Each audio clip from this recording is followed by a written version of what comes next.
What's up, everybody? We're doing attempt two, so hopefully you guys can hear me. If you guys let me know the last attempt, the sound was all boogied up. If you just let me know if you could hear me, that would be really, really useful. I've gotten some questions this week about the mastermind. For those of you guys who are interested, just shoot me a message. What we're mainly focusing on in our mastermind right now is signing clients without even getting on the phone. I know if you've had to do a lot of phone calls and proposals and sending gazillion message to chase, that probably sounds unbelievable, but part of what we do is take your magic and make it unique where you're the only one who offers it, and then strap a dramatic demonstration to it, and then you don't need all this, the typical selling stuff that most people need. So if you're interested in that, shoot me a message, but let's get into the Q&A. I hope it works this time. Malcolm asked, I'm looking to get into Facebook and Instagram marketing with a focus on the restaurant niche. Do you have any suggestions on resources for me to really learn what I'm doing so I can produce professional results?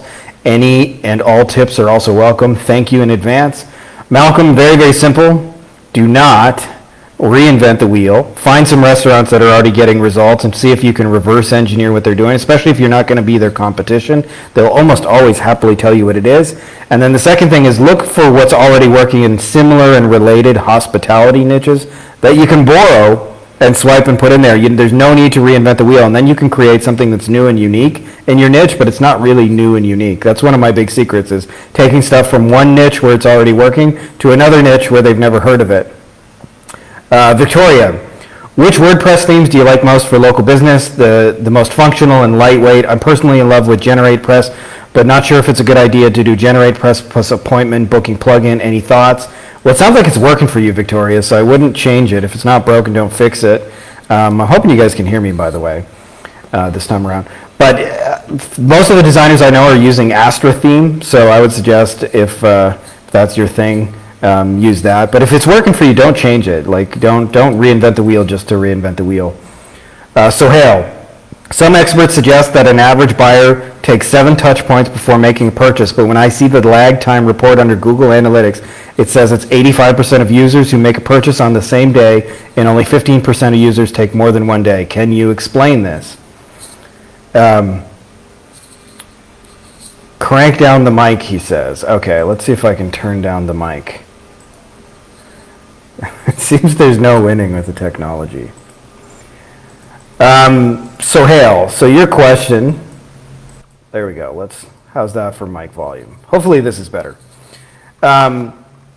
So Sohail, it sounds like you're making a whole bunch of sales, and to be honest, if you're in an e-commerce niche where you got some kind of like low ticket, $10, $20, $30 plastic trinket, it's not unusual for you to see all your sales right away without any sort of buying cycle.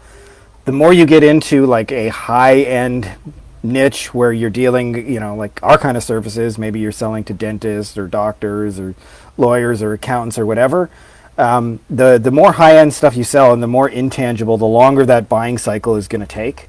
And so for you, what that means is if all your people are buying in the first 85%, you can make a whole lot more money by just strapping on some follow-up. So you're actually missing out on all the real money by only going after the people who buy on the first day.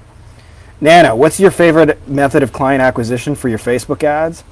And Nana, it seems like the obvious answer would be Facebook ads to generate Facebook ads, but it's actually not. And this principle comes from Tim Ferriss's book, Tool of Titans, which says, what is the least crowded channel? And I found that the best way and the least crowded channel and the best relationships you're ever going to build in any niche are actually in person, face-to-face. Now, I know that's probably not possible for a lot of you and I got a lot of things. So the next best thing, if you can't do in person, is the next least crowded channel for us has been direct mail. Like, nobody takes the time to send a direct personalized letter. We're converting to like 3% on sales, and we can do mass personalization with click-to-mail. So my favorite way of getting Facebook ads clients is actually with direct mail. Bernardo, is there anyone who's restricted by Facebook to place ads? What did you do? Facebook restricted me to place ads, not even to boost post. 5 months. I've been appealing. Appreciate any advice on how to run ads. Bernardo, I'm in the same boat. I'm on my 6th ad account. They've banned me. It's a real pain in the ass, to be honest. For that reason, I would suggest looking at other options. But what we're doing is just having our virtual assistants run those kind of ads for us and running them on other accounts. And it's a good stress test for your system is, can you run ads without you being the one to run ads? So it's probably not a perfect solution, but it's what we're doing. Jeffrey, I need help with a landing page. Not sure how to tell if it's really bad or just needs work. Can you point me to a reputable service that can help me build a landing page that has a chance to convert better? Jeffrey, it's probably not like design and all those things. Almost always it's one of two things. If your landing page isn't converting, one, it's your offer, like whatever you're giving away on the landing page, or what, whether you're offering just like a local business phone call is not that exciting. And then the second reason landing pages don't convert is because there's a disconnect. So like, let's say for example, you run an ad that says green widgets, and then they get to the landing page and it says Acme Company, and maybe Acme Company builds green widgets, but to the buyer that creates confusion and drop off. So give you just some ballpark numbers, and these are just like guideposts to know if your landing pages are converting. If you're running like cold traffic to a webinar, 20% is what you're looking for. If you're running it to some kind of lead magnet, I would say more like 30, 35 is kind of a number. And I look for 1% click-through rate on Facebook ads. And yeah, that's right, Dave. Copy and message consistency. You got it. And as well, if you're running like local traffic from like Google ads, the industry average is 4.25%, but I would shoot for at least a minimum of 10 or 15% for you to be profitable on those ads. But those are just some guidelines. I'm not saying like in every case, but if it's not working, don't worry about the page so much. Think about what you're offering on the page, because I found that you can have the best copy in the world, but if what you're giving away is not interesting to the audience, it doesn't really matter. So that's where you want to focus. Kashif. A couple of my clients have complained the lead quality have gone down drastically in a few days. Anyone else facing the same problems? What could be the possible solutions?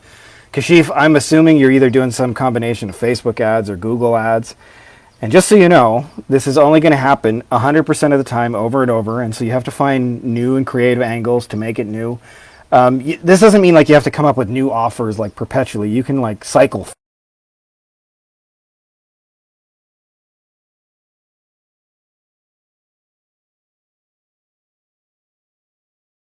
the landing page, Dave.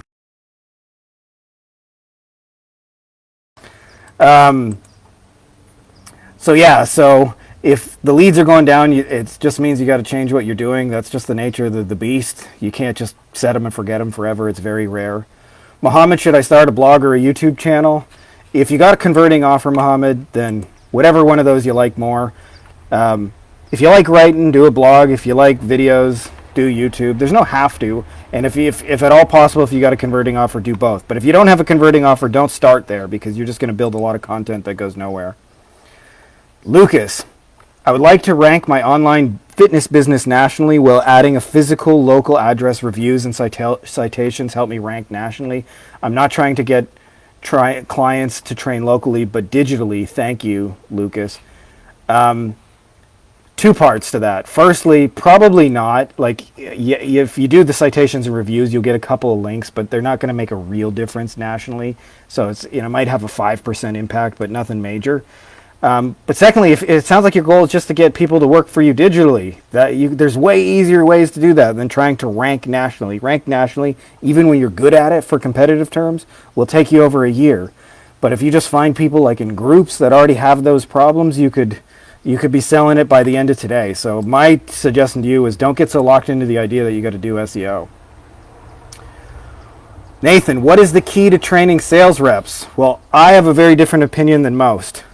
And my opinion is that you don't train sales reps to be great. What you do is you create offers that make it easy for your salespeople to sell, so that it actually doesn't depend on the salespeople. I've had really good salespeople and I've trained them, but I'll tell you, it's an ongoing thing. And then the second thing is having like a good script, a good process, a good functionality. The best way to train them is just to record your successful phone calls or your other salesperson's successful phone calls, and just let them listen to them. They'll learn more from hearing it done properly. I actually, met my girlfriend in a high ticket coaching program, and they teach, high ticket sales. And the breakthrough for me came when I could start just like when friends of mine sent me their successful phone calls and I could just hear it done properly. So if you guys are selling already and you want to train salespeople, then record the calls that are working. If you're trying to bring in salespeople to solve a broken sales problem, usually you got a broken offer and they're not going to be able to fix it. So the best way to train them is just let them hear it done correctly. Christian, for those of you doing cold outreach, what's the part you hate the most? For me, it's not even the rejection, it's being ignored most of the time. Christian, I feel you. Like being ignored is far, far worse than, you know, just them telling you to F off. Having said that, I'll tell you, just this is my guideline. With every 50 messages, if you're not getting a response, that is the response. So what you need to do if you're getting stuck is go into wherever your community, like say you're trying to connect with lawyers, go to where lawyers talk and listen to their conversations, and what'll happen is your cold outreach will improve just hearing how they talk in and among themselves and seeing what kind of problems and challenges they experience. Because almost always what we're doing is we're just shouting stuff at them that they've heard 100,000 times. If I had to look at your message without seeing it, my guess would be that you're just saying the same shit as everybody else. And if you're saying the same shit as everybody else, you're gonna have a hard time with it. So, got to find a way to make that new and unique. But if you got no responses in 50 messages, try a new message, try a new approach. Anything is better than just perpetually getting ghosted. But one of the things that I'm real big in on our masterminds, the goal of cold outreach is not to try and book appointments and make sales like people think. It's actually to validate your offer, because I'm actually a much bigger fan of paid traffic as an acquisition, but I don't like gambling my money on paid traffic. I don't like just spending 10 grand to find out none of my shit works, because the same thing can happen in paid ads. The goal of cold outreach is to, with skeptical strangers in a niche you want to enter, to validate your offer so that you can then turn around and use that information to create winning ads. So whenever I've created winning ads in my niches, they actually almost always work the first time, but that's because I validated them with real humans in the first place, and I struck out a whole bunch for free. So there's actually a real benefit to doing it that way. So if you're not getting any results with your cold outreach, don't sweat it, but don't keep doing the same broken thing more than 50 times is what I would say. So I'm going to post a replay of this, by the way, on YouTube. Hopefully the sound is okay this time around. If you guys want to submit your questions, you can always ask them in the group or just ask me in private. That's cool too. I may answer them publicly like this. And like I said, for those of you who've been asking me about the mastermind, just shoot me a message and I'll send you some details if that's something you're interested in. And then that's all I got for you guys. May the force be with you. I'm going to go work on a book right now and then hang out in the sun because my legs are fucking seriously sunburnt. Look at this shit right here. I got lobster legs. I know. Shed a little tear for that. So much love to you guys, and may the force be with you.